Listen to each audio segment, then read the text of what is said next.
मैं देवों के देव महादेव के चरणों पर प्रणाम करती हूँ। मैं गौरी पार्वती मैया भवानी के चरणों पर प्रणाम करती हूँ। गुरु भाई बहनों, आज आप लोग को मैं महादेव का भजन सुनाने वाली हूँ।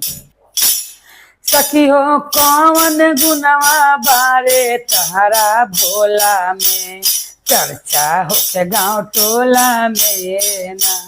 सखी हो कौन गुनवा बारे तहरा भोला में, चर्चा हो के गाँव टोला में है ना।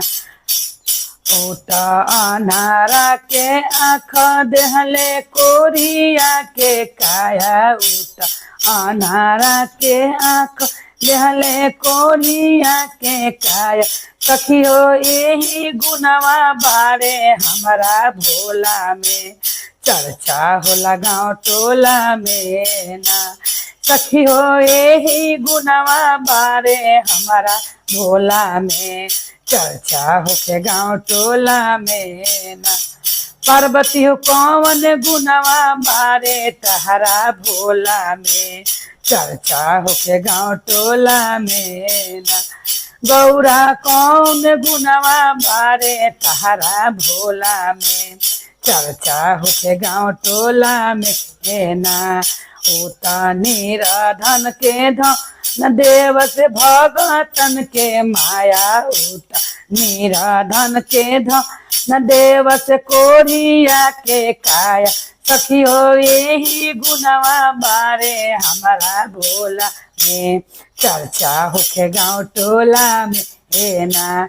सखी हो यही गुनवा बारे हमारा भोला में, चर्चा हो के गाँव टोला में ना।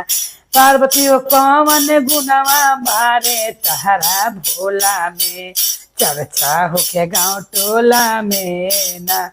उता बाजी न के पुत्र दे निराधन के धनवा, उता बाजी न के पुत्र देश निराधन के धनवा। सखी हो वे ही गुनवा बारे हमारा भोला में, चर्चा हो के गाँव टोला में ना। सखी हो वे ही गुनवा बारे हमारा भोला में, चर्चा हो के गाँव टोला में ना। उता अपने खाले भंगिया धतुरवा, भगतन के देहले पेरा बिठैया। उता अब ते खाले भंगिया धतुरवा, भगतन के देहले पेरा मिठैया। सखी हो ही गुनवा बारे हमारा भोला में, चर्चा हो के गाँव टोला में ना। सखी हो ही गुनवा बारे हमारा भोला में, चर्चा हो के गाँव टोला में। सखी हो कौन गुनवा बारे तहरा भोला में, चर्चा हो के गाँव टोला में ना।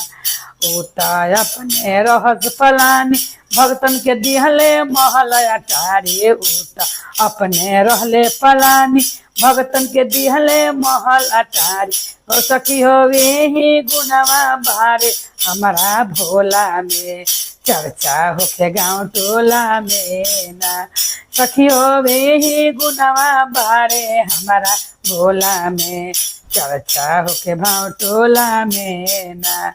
अत खा गईले भांग के गोला, पी गईले विष के उत प्याला। खाले भांग धतुरा के गोला, पी गईले विषवा के ऊ प्याला।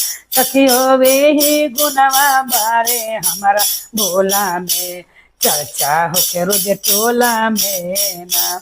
सखी हो ही गुनवा बारे हमारा भोला में, चर्चा हो के रोज टोला में ना। सखी हो कौन गुनवा बारे तहरा भोला में, चर्चा हो के गाँव टोला में ना। उता शिष्य अपन करे दाया, उता शिष्यन के कर से दाया। उता शिष्यन पर कर से माया, उता शिष्यन के कर से दाया। सखी हो यही गुनवा बारे हमारा भोला में, चर्चा हो के गाँव टोला में ना। सखी हो ही गुनवा बारे हमारा भोला में, चर्चा हो के गाँव टोला में ना। हर महादेव की जय, गौरी पार्वती मैया भवानी की जय।